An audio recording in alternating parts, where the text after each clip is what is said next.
गजाननं भूतगणाधिसेवितं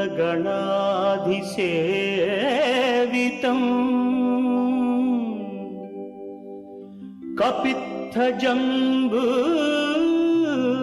फलसारभक्षितम्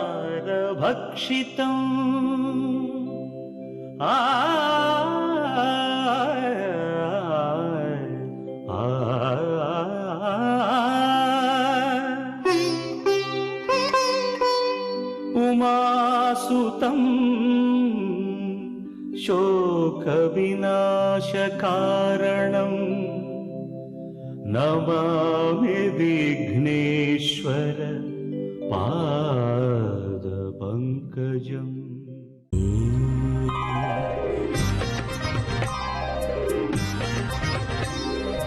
ॐ श्रीनिवास ॐ श्रीनिवास ॐ श्रीनिवास ॐ श्रीनिवास நாள்தோறும் உன்னை நான் பாட வேண்டும், நான் பாட உந்தன் அருளாசி வேண்டும். ஏழு ஸ்வரங்களுமே ராகம் இசைத்திடுமே, ஏழு ஸ்வரங்களுமே ராகம் இசைத்திடுமே. ஏழு மலை கரசே ஏழு மலை கரசே.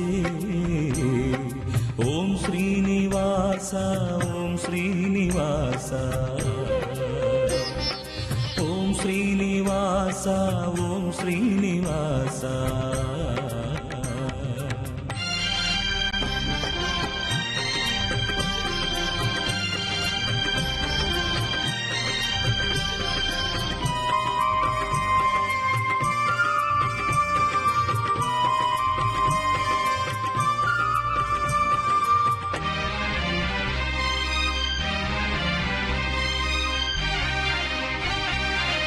திருவேங்கடம் வருவேனே, உந்தன் திருப்பாதமே பணிவேனே.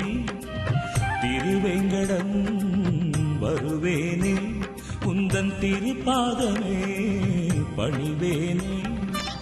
மலர்மேவிடும் அலர்மேல் மங்கை மணவாளனே ஜெகநாதனே. மலர்மேவிடும் அலர்மேல் மங்கை மணவாளனே ஜெகநாதனே. அழகான மலைவாசனே. ஓம் ஸ்ரீனிவாச ஓம் ஸ்ரீனிவாச ஓம் ஸ்ரீனிவாச ஓம் ஸ்ரீனிவாச.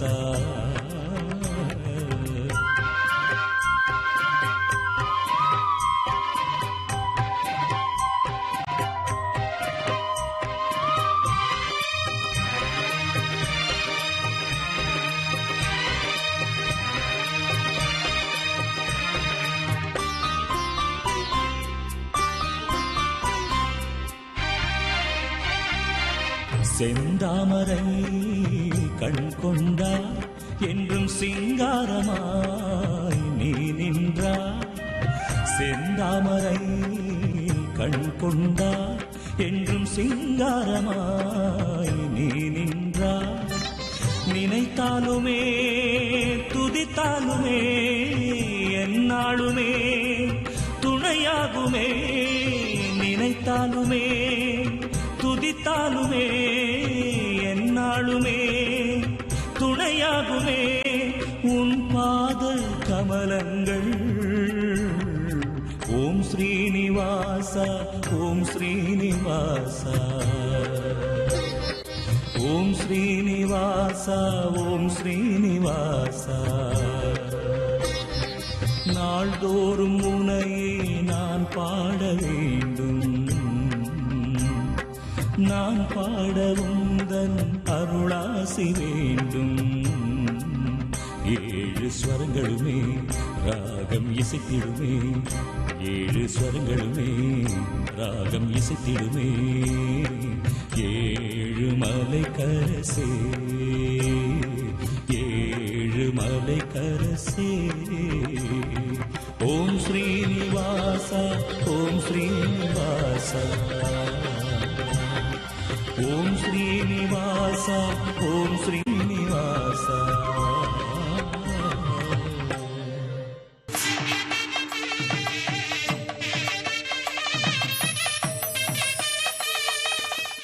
வணக்கம். வியாழக்கிழமை, ஜூன் மாதம் 9ஆம் தேதி, துர்முகி வருஷம் வைகாசி மாதம் 27ஆம் தேதி. இன்றைய நட்சத்திரம் பூசம், திதி வளர்பிறை பஞ்சமி. யோகம் அமிர்த சித்த யோகம். தனுசு ராசிக்கு சந்திராஷ்டம நாள். இன்று சுப முகூர்த்த நாள். காலை 7:30 மணி முதல் 8:15 வரை மிதுன லக்னம் முகூர்த்த நேரம்.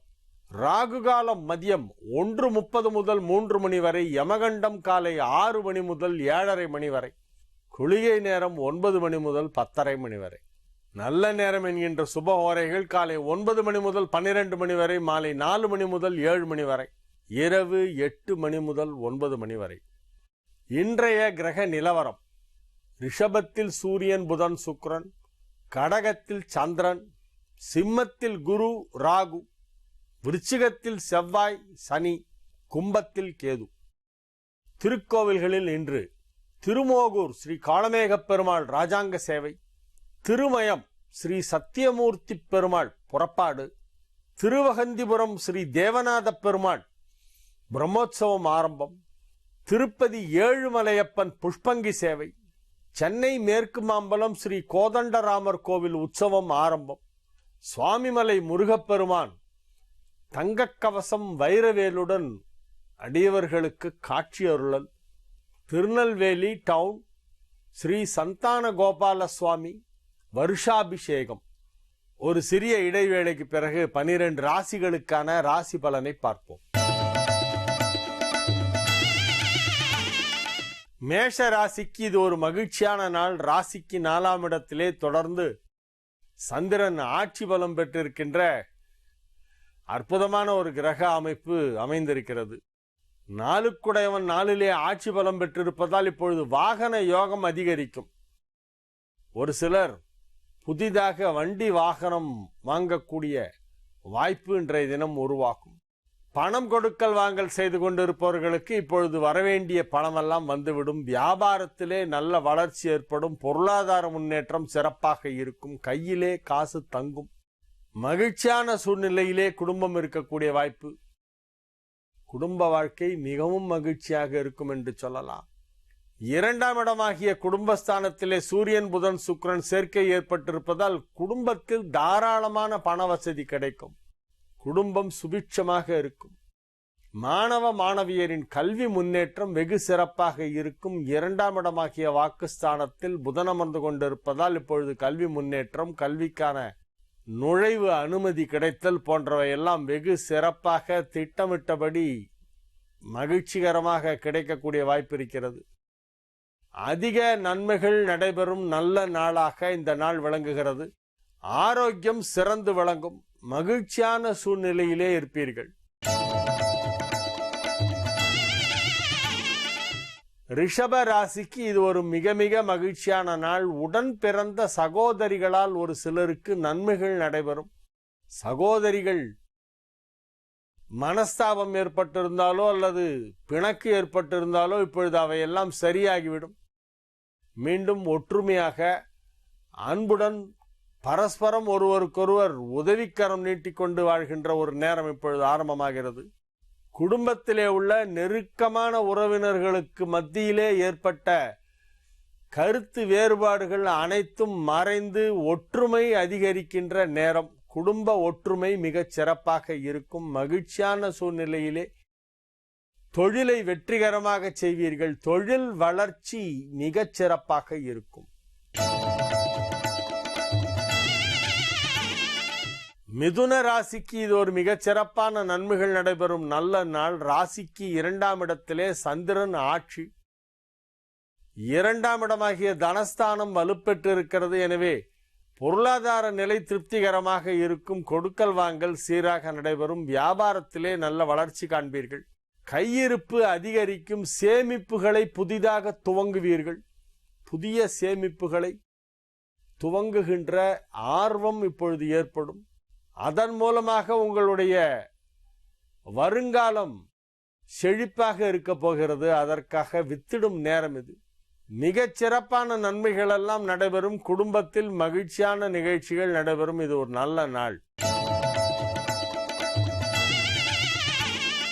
கடக ராசிக்கு இது ஒரு மிக மிக அற்புதமான நன்மைகள் நடைபெறும் நல்ல நாளாக விளங்குகிறது. ராசியிலேயே ராசி அதிபதி ஆட்சி பலம் பெற்றிருக்கிறது. ராசி அதிபதி சந்திரன் ராசியிலே அமர்ந்து கொண்டு உங்களுக்கு மனதிலே மகிழ்ச்சியை கொடுத்து கொண்டிருக்கிறது. மன மகிழ்ச்சி, உடல் ஆரோக்கியம், குடும்பத்தில் சுப நிகழ்ச்சி போன்ற அனைத்தும் இப்பொழுது உங்கள் விருப்பப்படி நடைபெறுகின்ற ஒரு நல்ல நேரம்.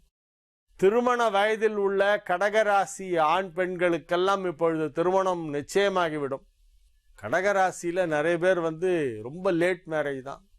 இப்பொழுது அது போல இருப்பவர்களுக்கெல்லாம் திருமணம் நடந்து முடிந்துவிடும். கடகராசி ஆண் பெண்கள் திருமணமாகாமல் தாமதமாகி கொண்டிருந்தால், திருமண வயதையே தாண்டி போய் கொண்டிருந்தால் இப்பொழுது அவர்களுக்கெல்லாம் திருமணம் நிச்சயமாகிவிடும். கடகராசிக்கு இப்பொழுது திருமண நேரம் வந்தாகிவிட்டது. உங்கள் மனதிற்கு பிடித்தாற் போல ஒரு நல்ல வரன் கிடைக்கும். இப்பொழுது வாழ்க்கை துணை அமையும். ஒத்தையா வாழ்ந்துட்டு இருக்கிறவங்களுக்கெல்லாம் இப்ப குடும்பம்னு ஒன்று ஏற்படும். அத்தகைய ஒரு அற்புதமான ஒரு நேரம். ஆகவே இந்த நாள் கடகராசிக்கு ஒரு நல்ல நாள். இந்த ராசியிலே உள்ள வியாபாரிகளுக்கெல்லாம் பண வரவு அதிகமாக கிடைக்கும். உத்தியோகத்தில் இருப்பவர்களுக்கு அலுவலகத்தில் மதிப்பும் மரியாதையும் அதிகரிக்கும். சிம்ம ராசிக்கு இது ஒரு மிகச் சிறப்பான நன்மைகள் நடைபெறும் நல்ல நாளாக விளங்குகிறது. ராசியிலே குரு அமர்ந்து கொண்டு உங்களுக்கு பல நன்மைகளை செய்து கொண்டிருக்கிறது. ஆகஸ்ட் மாதம் 2ஆம் தேதி வரையிலே உங்கள் ராசியில் குரு அமர்ந்து கொண்டிருக்கிறது. ஆகவே நன்மைகள் அதிக அளவில் நடைபெறப் போகின்றன. இன்றைய நாள் ஒரு நல்ல நாள். விரயஸ்தானத்திலே சந்திரன் இருப்பதால் சுப விரயங்கள் ஏற்படும் என்று சொல்லலாம். மகிழ்ச்சியாக செய்யக்கூடிய நல்ல செலவுகள் எல்லாம் ஏற்படும். வண்டி வாகனம் வாங்குவது, வீட்டை புதுப்பிப்பது, புதிய ஆடைகள் வாங்குவது, நகைகள் வாங்குவது, வெள்ளி தங்கம் போன்ற விலை உயர்ந்த பொருட்களை வாங்குவது, மகிழ்ச்சியான சுப நிகழ்ச்சிகளிலே கலந்து கொள்வது, குடும்பத்தில் உள்ள அடுத்த தலைமுறையினரின் திருமணத்தை கண்டு ரசிப்பது, திருமணத்தை சிறப்பாக நடத்துவது, பிள்ளைகளின் கல்விக்காக கணிசமான தொகையை செலவிடுவது என மகிழ்ச்சியாக செய்யக்கூடிய நல்ல விஷயங்களெல்லாம் செலவுகளெல்லாம் இப்பொழுது ஏற்படும். இது ஒரு நல்ல நாள், மகிழ்ச்சியான நாள். அனைத்து விதமான நன்மைகளும் நடைபெறும். குடும்பம் மகிழ்ச்சியாக இருக்கும். கன்னி ராசிக்கு இது ஒரு மிகச் சிறப்பான நன்மைகள் நடைபெறுகின்ற நல்ல நாளாக விளங்குகிறது. 9ஆம் இடமாகிய பாக்யஸ்தானத்திலே அதற்கு அதிபதியான சுக்கிரன் ஆட்சி பலம் பெற்றிருக்கிறது. 11ஆம் இடமாகிய லாபஸ்தானத்திலே அதற்கு அதிபதியான சந்திரன் ஆட்சி பலம் பெற்றிருக்கிறது. ராசி அதிபதி புதன் 9ஆம் இடத்திலே சுக்கிரன் சூரியனோடு இணைந்திருக்கிறது. எனவே பெரும்பாலான கிரகங்கள் நல்ல நிலையிலே இருக்கின்ற காரணத்தினால் நன்மைகள் சற்று அதிக அளவிலே நடைபெறும். குறிப்பாக பொருளாதார நிலையிலே ஒரு திடீர் வளர்ச்சி, திடீர் முன்னேற்றம் ஏற்படக்கூடிய வாய்ப்பு இருக்கிறது. எதிர்பாராத விதமாக ஒரு சிலருக்கு திடீர் தனலாபம் ஏற்படக்கூடிய வாய்ப்பு இருக்கிறது. ஒரு சிலருக்கு வரவேண்டிய பணம் ரொம்ப நாளா வராம இருந்தது, இப்ப வந்துடும். மகிழ்ச்சியான நல்ல தகவல்கள் வந்து சேரும் நாளாக இந்த நாள் விளங்கும். துலா ராசிக்கு இது ஒரு மிகச் சிறப்பான நன்மைகள் நடைபெறுகின்ற நல்ல நாளாக விளங்குகிறது. தொழில் ஸ்தானம் வலுப்பெற்றிருக்கிறது. தொழில் ஸ்தானாதிபதி ஆட்சி பலம் பெற்றிருக்கிறது. தொழிலிலே இப்பொழுது ஒரு பெரிய வளர்ச்சி ஏற்பட போகிறது. மிகப்பெரிய வளர்ச்சி ஏற்படும் என்று சொல்லலாம். அவ்வளர்ச்சி உங்களுடைய எதிர்காலத்தையே மாற்றி அமைக்கும் அளவிற்கு மிகப்பெரிய ஒரு வளர்ச்சியாக இருக்கும். வெகு சிறப்பான நிலையிலே இப்பொழுது ஒரு சில கிரகங்கள் அமைந்திருக்கின்றன. அதன் பயனாக உங்களுக்கு மிகப்பெரிய ஒரு நன்மை நடைபெறும் என்பதிலே சிறிதளவும் சந்தேகமில்லை. இன்றைய நாள் ஒரு நல்ல நாள். இன்றைய நாள் உங்களுக்கு ஒரு மகிழ்ச்சியான நாள். தடைகள் எல்லாம் நீங்கும். எந்தெந்த விஷயங்களிலே தடை ஏற்பட்டிருந்ததோ அவையெல்லாம் நீங்கும். மிகவும் மகிழ்ச்சியாக இருப்பீர்கள். அற்புதமான நன்மைகள் நடைபெறும் நல்ல நாளாக இந்த நாள் வழங்குகிறது. விருச்சிக ராசிக்கு இது ஒரு யோகமான நாள். 9 சந்திரன் 9ஆம் இடமாகிய கடகத்திலே ஆட்சி பலம் பெற்றிருக்கிறது. பாக்யஸ்தானம் வலுப்பெற்றிருப்பதால் பெரிய பாக்கியங்கள் எல்லாம் உங்களுக்கு கிடைக்கும். பாக்கியம் என்றால் கிடைத்தற்கு அரிய பேறுகள், மிகப்பெரிய நன்மைகள் நடைபெறக்கூடிய ஒரு நல்ல நாள் என்று இதை சொல்லலாம். சாதாரண சின்ன விஷயங்களிலிருந்து ஆரம்பித்து வாழ்நாள் முழுவதும் நீங்கள் ஏதேனும் ஒரு குறிக்கோளுக்காக உழைத்து கொண்டிருந்தால் அந்த குறிக்கோள் வரையிலே அனைத்தும் நிறைவேறும். சிறிய சிறிய விஷயங்களிலிருந்து மிகப்பெரிய விஷயம் வரை அனைத்துமே இன்றைய தினம் நீங்கள் முயற்சி செய்தால் வெற்றி.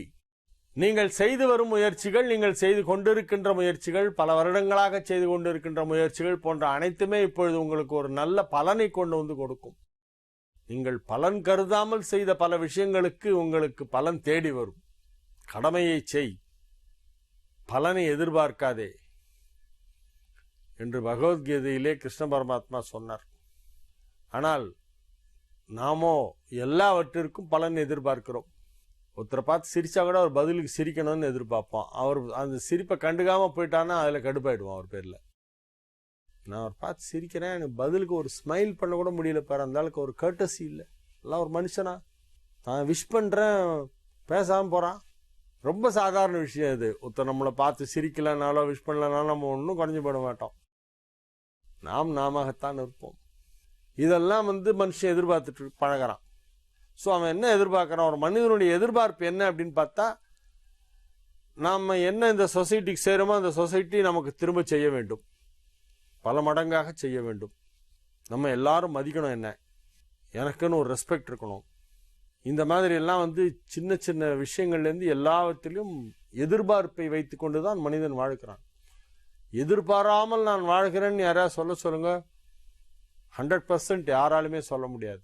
எல்லாத்துக்குள்ளேயும் ஏதாவது ஒரு எதிர்பார்ப்பு இருக்கு. அதனாலதான் பகவத்கீதை சொன்னார், நீ மாட்டில் கடமை பண்ணிட்டு போ, பலன்லாம் பத்தி கருதாதே. யார் யார் என்னென்ன செய்கிறார்கள், அவர்களுக்கு எப்பொழுது எந்த பலனை கொடுக்க வேண்டும், அதற்கு எப்படி பலன் கொடுக்க வேண்டும், எப்பொழுது கொடுக்க வேண்டும், எவ்வளவு கொடுக்க வேண்டும் என்பதெல்லாம் எனக்கு தெரியும், நான் பார்த்துக்கிறேங்கிறார். ஆனா அவ்வளோ ஒரு பரிபக்குவமாக அந்த பிரசாத புத்தியோடு எந்த பலனுமே எதிர்பார்க்காமல் ஒரு மனிதன் வாழ வேண்டுமானால் அவன் நிச்சயம் மகானாகத்தான் இருக்க வேண்டும். மகான் கூட அப்படி இருக்க மாட்டாங்க. அதுக்கும் மேல ஞானி, அப்படி ஏதாவது சொல்லலாம். ஞானியால் தான் அப்படி வாழ முடியும். அத்தகைய ஒரு அறிவுரையைத்தான் பகவத்கீதையிலே சொல்லுகிறார் கிருஷ்ணர். இன்றைய தினம் உள்ள கிரக நிலவரம் என்ன சொல்கிறது என்றால், இந்த விருச்சிக ராசிக்காரர்கள் எப்பொழுதோ செய்த நல்ல செயல்களுக்கெல்லாம், அனைத்து விதமான செயல்பாடுகளுக்கும் இவர்களுக்கு கிடைக்க வேண்டிய நல்ல பலன்கள் அனைத்தும் ஒன்றாக சேர்ந்து கிடைக்கக்கூடிய ஒரு நேரம். அத்தகைய ஒரு அற்புதமான ஒரு நேரம் இது. ஒரு மிகச்சிறப்பான ஒரு நேரம். உங்களுக்கு என்ன கிடைக்க வேண்டுமோ அது கிடைக்கும். கேட்காமலே கிடைக்கும். அனைத்தையும் அருள்வான் அந்த ஆண்டவன். இன்றைய நாள் அத்தகைய ஒரு அற்புதமான ஒரு நல்ல நாள். தனுசு ராசிக்கு இன்றைக்கும் முழுமையாக சந்திராஷ்டமம் இருக்கிறது. நாளைக்கு மத்தியானம் 12:24 வரைக்கும் இருக்கு. வெள்ளிக்கிழமை பகல் 12:24 வரையிலே தனுசு ராசிக்கு சந்திராஷ்டமம். எனவே அமைதி காக்க வேண்டும். அனாவசியமாக கவலைப்படக்கூடாது, கோபப்படக்கூடாது, செலவுகளை கட்டுப்படுத்த வேண்டும், பயணங்களை குறைத்து கொள்ள வேண்டும், தேவையில்லாத வம்பு தும்புல எல்லாம் போய் மூக்க நுழைக்க கூடாது. நீங்க உண்டு, உங்க வேலை உண்டுன்னு நிம்மதியா இருக்கணும். உங்களுடைய கடமைகளை செய்யுங்கள். வேற எதுவும் ரொம்ப செய்ய வேணாம். பேசுறத கம்மி பண்ணும். பணம் கொடுக்கல் வாங்கல் இன்றைய தினம் தவிர்க்க வேண்டும். நாளைக்கு மத்தியானம் 12:24 வரைக்கும் தனுசு ராசிக்கு சந்திராஷ்டமம்.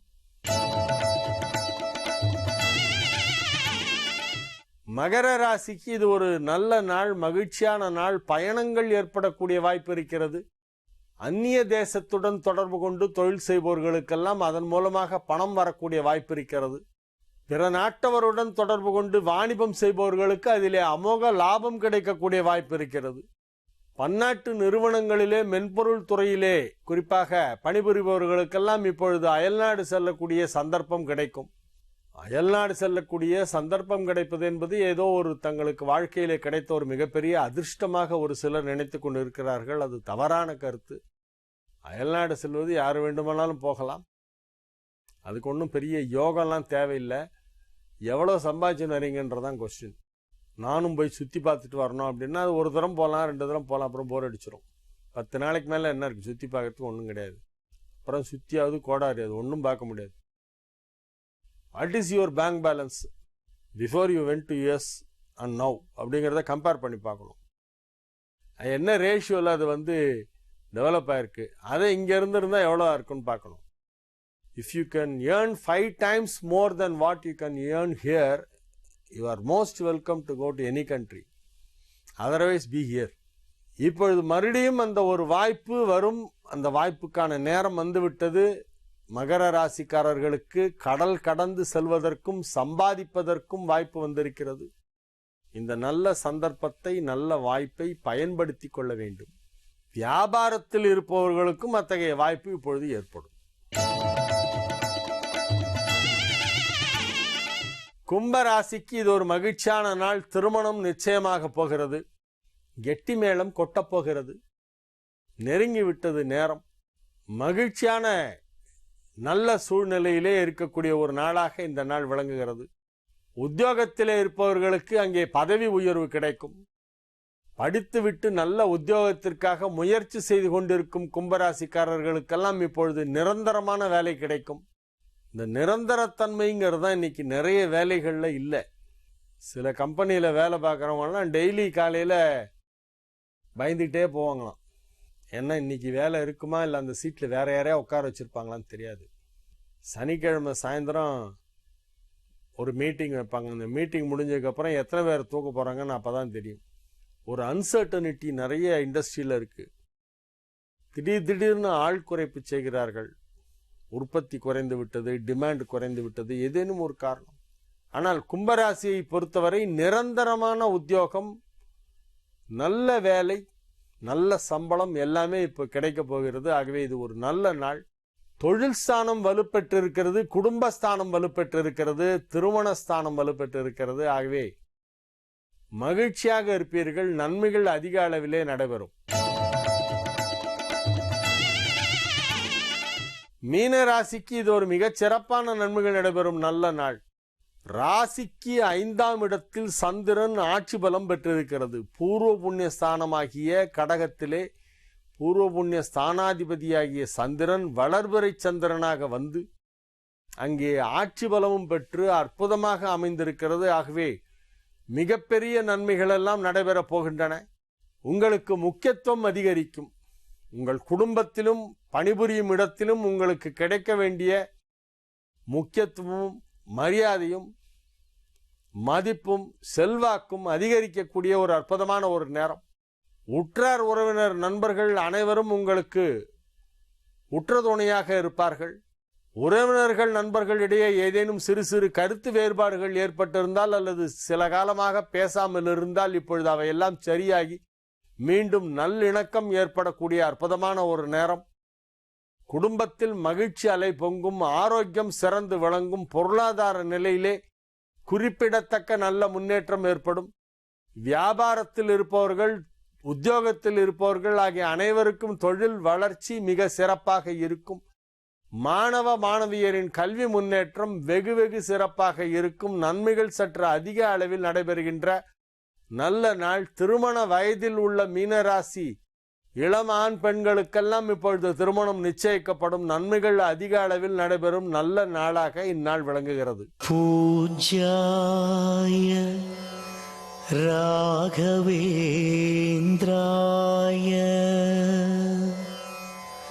சத்யதர்மரதாய ச பஜதாம் கல்பவ்ருக்ஷாய நமதாம் காமதேனவே.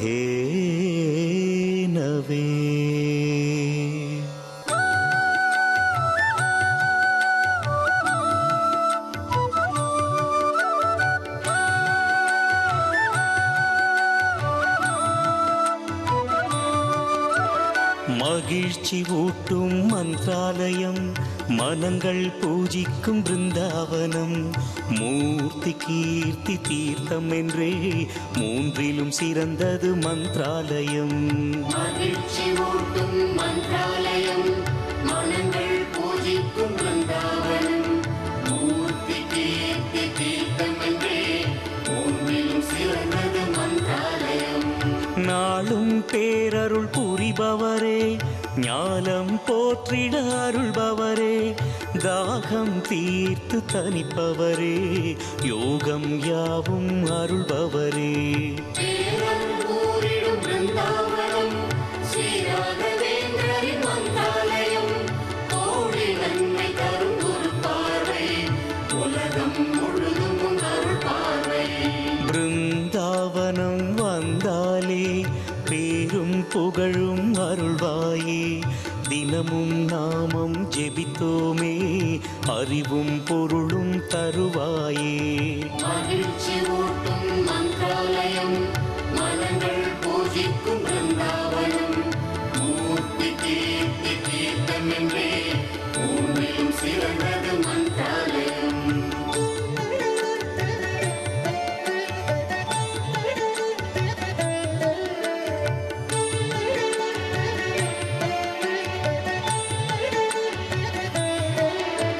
சீடரை பாதுகாத்திடவா, காலமும் பேரருள் புரிந்திடவா, வாழ்ந்திட வாழ்த்திடு வேங்கடவா, வாட்டம் போக்கிடு ஸ்ரீராகவா.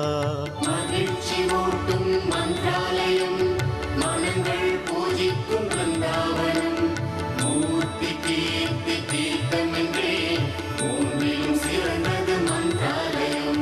மந்திராலயம் வந்தாலே மகிழ்ச்சி வாழ்வை பெறலாமே, துங்கபத்ரா ஆற்றினிலே நீராட புண்ணியம் சேர்ந்திடுமே.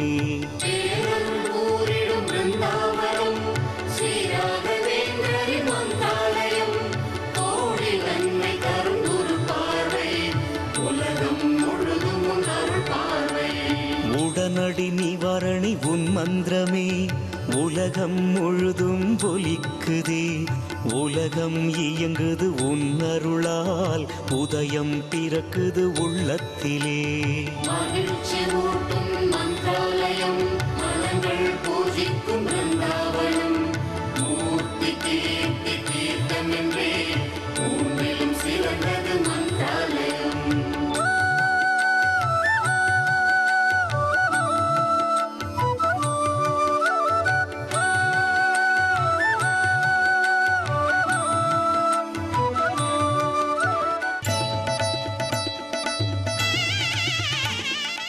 ஜீ தமிழ் தொலைக்காட்சி நேயர்களுக்கு வணக்கம். ஒளிமயமான எதிர்காலம் நிகழ்ச்சி மூலமா ஓம்காரம் பகுதியில சந்திக்கிறதுல சந்தோஷம். உங்களுடைய வாழ்க்கையில் ஏற்படும் பிரச்சனைகளுக்கு தீர்வு காணவும், மென்மேலும் வளர்ச்சி பெறவும், ஜாதக ரீதியான சந்தேகங்களுக்கு விடை காணவும் யோக ஆஞ்சநேயர் சக்தி பீடம், அனுமன் உபாசகர் ஜோதிட சிம்மம், திருவல்லிக்கேணி சுவாமி கண்ணன் பட்டாச்சாரியா சப்தரிஷி வாக்கியம் மூலம் உங்களுடைய பிரச்சனைகளுக்கு தீர்வு சொல்லுவார். வணக்கம் சுவாமிஜி. ஸ்ரௌதத்மார்த்தாதிகம் கர்ம நிகிலம் ஏன சூத்ரிதம் தஸ்மை சமஸ்த வேதார்த்த விதே விகணசே நமக. வக்ரதுண்ட மகாகாயா சூரியகோடி சமப்பிரபா நிர்விக்னம் குருமே தேவா சர்வகாரேஷு சர்வதாம். யோகப்பட்டேன பத்தாங்கம் திரிநேத்திரம் சாந்த விக்கிரகம் தியாயே சமஸ்த தோஷக்னம் வாதாத்மஜம் அகல்மஷம் கிருஷ்ணம் வந்தே ஜெகத்குரும். ஜெயந்தி மங்களாகாளி பத்ரகாளி கபாலினி துர்காஷமா சிவாதாத்ரி ஸ்வாகாசுதா நமோஸ்துதே. குரு பிரம்மா குரு விஷ்ணு குரு தேவோ மகேஸ்வரக குரு சாட்சாத் பரம்பிரம்மா தஸ்மை ஸ்ரீ குரவே நமக. அஸ்மத் குருபியோ நமக. விகணச மகா குரவே நமக.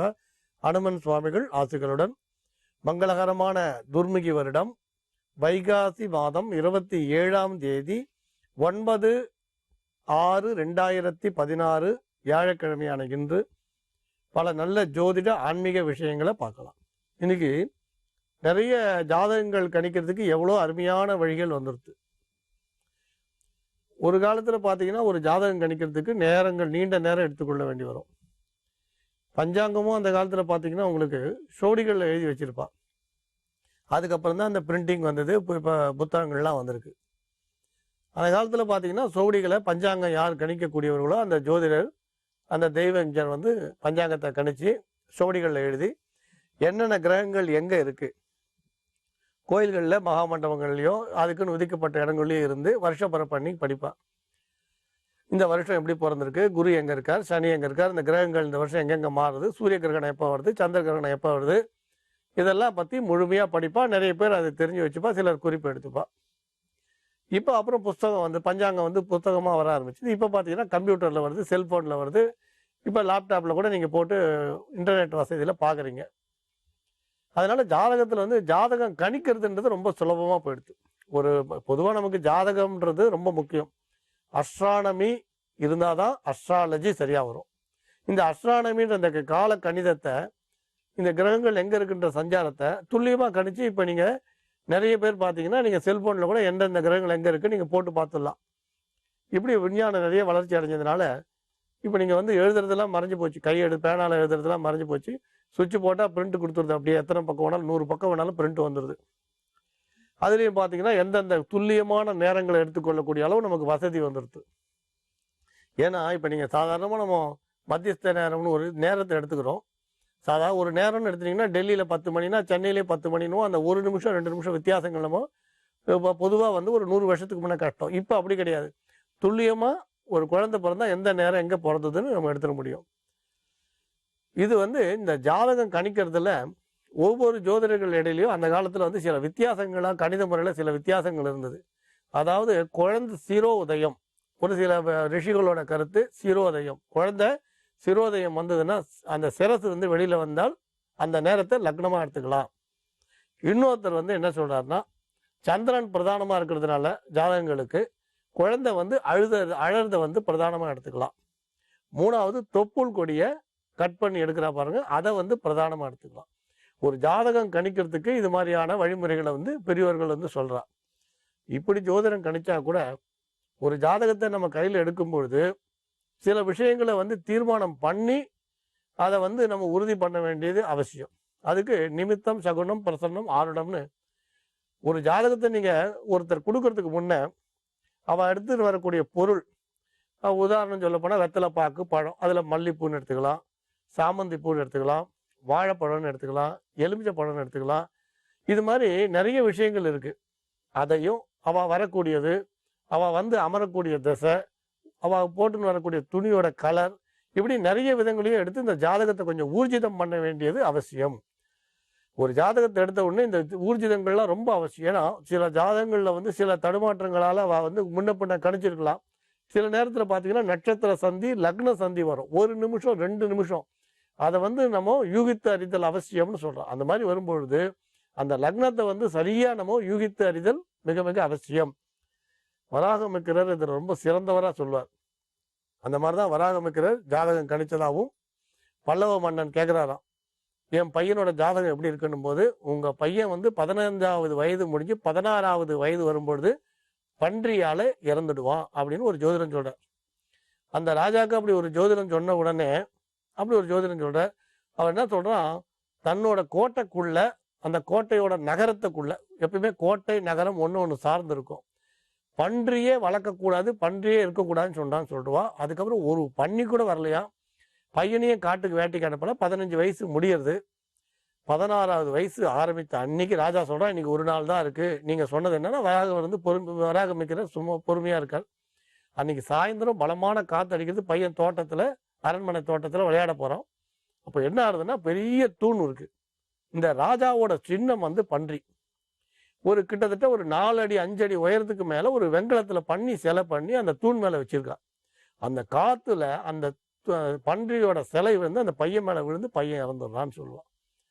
எதுக்கு இதை சொல்ல வரோன்னா, இந்த மாதிரி ஜோதிடங்களில் வந்து ரொம்ப வந்து ஜனனத்தை கரெக்டாக கண்டுபிடிச்சா மரணம் வரைக்கும் துல்லியமாக கண்டுபிடிக்கக்கூடிய வழிகள் நிறைய இருக்கணும். ஆனால் நாம் வந்து சில விஷயங்களை வந்து விட்டுட்டோம். முக்கியமானதை மட்டும் வாழ்க்கையில் ஜாதக கணிதத்தில் நம்ம எடுத்துக்கிறது அவசியம்னு சொல்லுவோம். ஏன்னா இப்போ கடந்த காலம் நமக்கே தெரியும், நிகழ்காலம் கேள்விக்குரியதாக இருக்கும், எதிர்காலம் முக்கியமானது. ஸோ அதனால் கடந்த காலத்தை போட்டு நிறைய குழம்பக்கூடாது. அதனால் ஜோதிடத்தை எடுத்துகிட்டு போகும்பொழுது நமக்கு என்ன தேவையோ அதை மட்டும் ஜூஸ் எடுக்கிற மாதிரி எடுத்துக்கணும். நமக்கு என்ன பலன் வேணுமோ அதை மட்டும் எடுத்துக்கணும். அதுக்கு இந்த லக்ன பாவம்ன்றது ரொம்ப அவசியம். அதில் நிறைய இருக்குது. சோடசாம்சம் வரைக்கும் சொல்லுவாள். ராசி, நவாம்சம், பாவஸ்படம், திரேகானம், எப்படி சொல்லிட்டே போவா. அவங்களுக்கு அஷ்டவர்க்கம் வரைக்கும் நிறைய சொல்லப்பட்டிருக்கு. அதனால் லக்ன பாவம் கணிதத்தை நாம் லக்னம் சரியானு பார்த்து கொள்ள வேண்டியது ஜாதகத்தில் மிகுந்த அவசியம். ரிஷிகளோட கருத்து ஒருத்தருக்கு ஒரு கருத்து வேறுபாடு இருக்கலாம். இருந்தாலும் ஒருத்தருக்கு ஒருத்தர் சலைச்சவர் கிடையாது. ரிஷிகள் எழுதின கருத்துக்கள் ஒன்று கூட சலைச்சது இல்லை. மார்க்கங்கள் வேறையா தெரியலாம். ஆனால் அதில் இருக்கக்கூடிய ரகசியங்கள் பார்த்தீங்கன்னா அவள் சொன்ன பலன்களில் பெரிய மாறுதல் இருக்காது. நம்புங்கள், நல்லதே நடக்கும். ரொம்ப நன்றி சுவாமிஜி. ஒரு புதுமையான தகவல் நம்மளுடைய நேயர்களுக்காக இன்னைக்கு நிகழ்ச்சியில நீங்க பகிர்ந்திருக்கீங்க. தொடர்ந்து நம்ம நேயர்களோட கடிதங்கள் பார்க்கறதுக்கு முன்னாடி ஒரு சிறிய இடைவேளை எடுத்துக்கலாம். இது ஓம்காரம். ஓம்காரம் பகுதிக்கு மீண்டும் உங்களை வரவேற்கிறோம். முதல் நேயர் இன்னைக்கு எழுதியிருக்காரு சுவாமிஜி. தனசேகரன் தாராபுரத்துல இருந்து. அவர் தொழில் செய்யற இடத்துல பங்குதாரர் கூட பிரச்சனை ஏற்பட்டு அவர் அந்த தொழில இருந்து வெளியேறிட்டாரு. சோ வெளியேறின நாள்ல இருந்து இன்னைக்கு வரைக்கும் எனக்கு நஷ்டம் தான் ஏற்பட்டுட்டு இருக்கு. இது செய்வினையால வந்ததா இல்ல எதனால வந்தது, இதற்கான பரிகாரம் என்ன அப்படின்னு சொல்லி கேட்டிருக்காரு. இதுக்கு என்ன மாதிரியான பரிகாரம் நம்ம செய்யலாம் சுவாமிஜி? இப்ப உங்களுக்கு கேள்வி கேட்ட உங்களுக்கு செய்வினை இருக்கான்னு முதல்ல பார்த்துடலாம். இருக்குன்னா அதுக்கான பரிகாரத்தையும் பார்க்கலாம். சப்தரிஷி வாக்கியப்படி உங்களுக்கு செய்வினை கோளாறு இருக்கான்றதை பார்த்துடலாம்.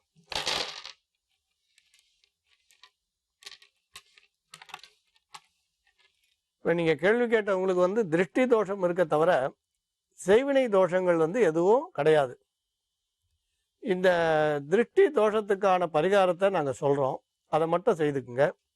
அப்புறம் செய்வினைன்றதை பற்றியும் ஒரு அறிமுகம் சொல்கிறோம். அது எல்லாருக்குமே பலன் தரக்கூடியதாக இருக்கும். இந்த திருஷ்டி தோஷத்துக்கு பொதுவாக நீங்கள் உங்களோட கல்யாணமான அந்த மாதம் அதே நட்சத்திரம் வர அன்னைக்கு உங்கள் இஷ்ட தெய்வத்தை வழிபாடு பண்ணுங்க. 1. அப்புறம் காலம்புற எழுந்த உடனே விநாயகப் பெருமானோட நாமத்தை சொல்லுங்க. 2. 3வது உங்கள் வீட்டில் பால்கனிலையோ தனி வீடாக இருந்தால் மொட்டை மாடியிலையோ அடிக்கடி நாம் சொல்கிற அந்த 5 செடிகள், மொத்தம் 9 செடி சொல்லலாம், 16 செடி சொல்லலாம். அதில் 5 கிடைக்கக்கூடிய செடியாக சொல்கிறோம். ஏன்னா சில செடிகள் திகைப்பூண்டுலாம் அவ்வளோ சுலபத்தில் கிடைக்காது. அதனால் அது வேண்டாம். ரொம்ப சுலபமாக கிடைக்கக்கூடியதை மட்டும் சொல்ல இந்த 5 வச்சுக்கோங்க. நீங்கள் அதை கவனமாக எழுதிட்டு வீட்டில் அந்த தொட்டியில் வச்சுக்கோங்க. வழிபாடு பண்ணணுன்ற அவசியம் இல்லை. இந்த துளசியை மட்டும் வழிபாடு பண்ணால் போகிறோம். அதாவது லக்ஷ்மி துளசி, தொட்டாசிலிங்கி உங்களுக்கு கிடைக்கும். லக்ஷ்மி துளசி, தொட்டாசிலிங்கி. 3வது கத்தாழை. இதுவும் எல்லா இடத்துலையும் கிடைக்கும். இது எல்லா இடத்துலையும் கிடைக்கக்கூடியது. அப்புறம் பெரண்டை. இந்த பெரண்டை செடியும் உங்களுக்கு ரொம்ப கஷ்டம் இல்லை, கிடைக்கும். 3வது கற்பூரவள்ளி. இதில் இந்த பெரண்டையில் நிறைய வகை இருக்குது. ரொம்ப அபூர்வமானது, மருத்துவ குணம் உடையதுன்னு சொல்லுவாங்க. ஆனால் இப்போ வழக்கமாக சமையலுக்கு பயன்படுத்தக்கூடிய அந்த பெரண்டையை நீங்கள் வாங்கி வச்சுக்கோங்க. அது எல்லா இடத்துலையும் கிடைக்கும். நீங்கள் பெரண்டை கற்பூரவள்ளிக்கு ஒரு தன்மை உண்டு.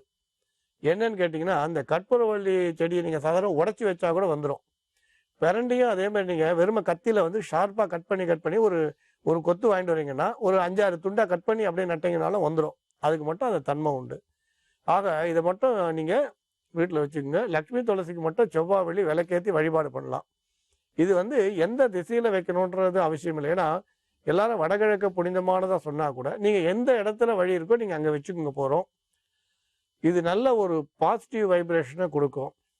அது நல்ல பலனை தரக்கூடியதாக இருக்கும். ஆனால் பொதுவாக இந்த செடிகள் கிடைக்காதுன்ற விஷயமே கிடையாது. ஏன்னா நிறைய பேர் இது கிடைக்குமான்றா. கத்தாழை எல்லாருக்கும் தெரியும், துளசி, கற்பூரவள்ளி தெரியும்.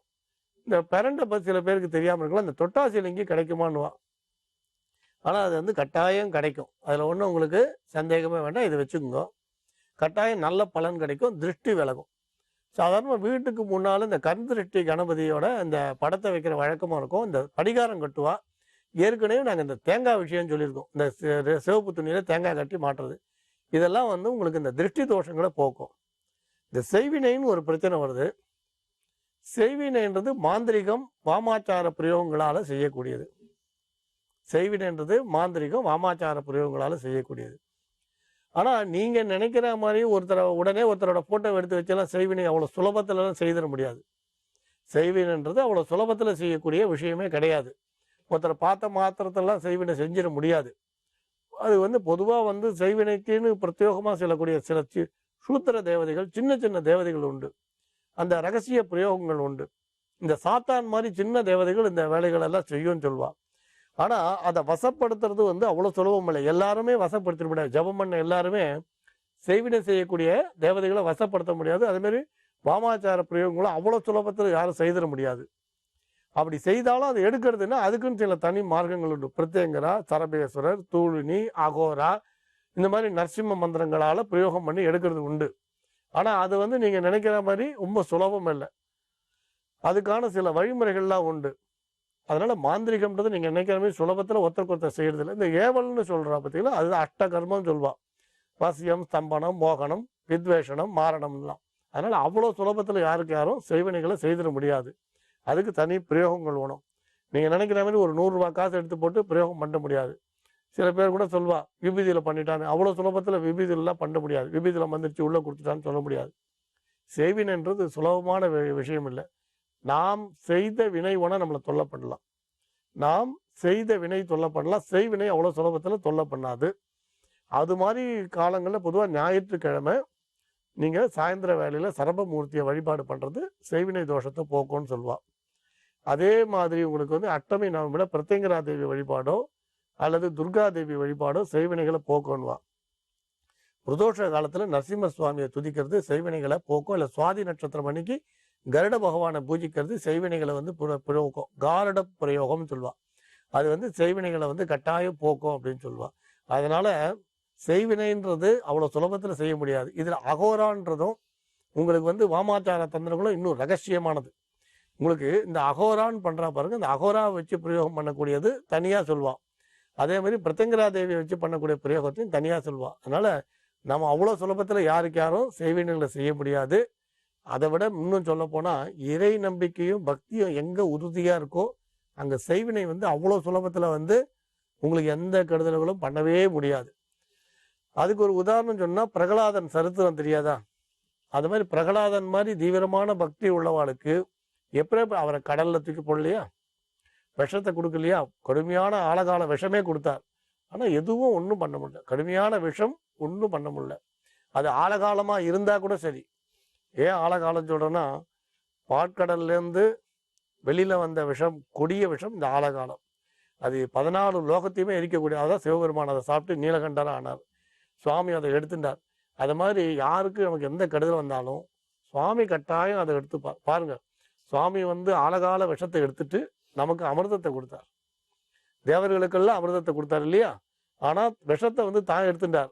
அமிர்தம் வந்து தேவர்களுக்கு போட்டோம்னார். அது மாதிரி நமக்கு வரக்கூடிய கெடு பலன்களை நம்ம எந்த தேவதையை உபாசிக்கிறோமோ அந்த தேவதை பார்த்துக்கோ, நம்ம பயப்பட வேண்டிய அவசியம் இல்லை.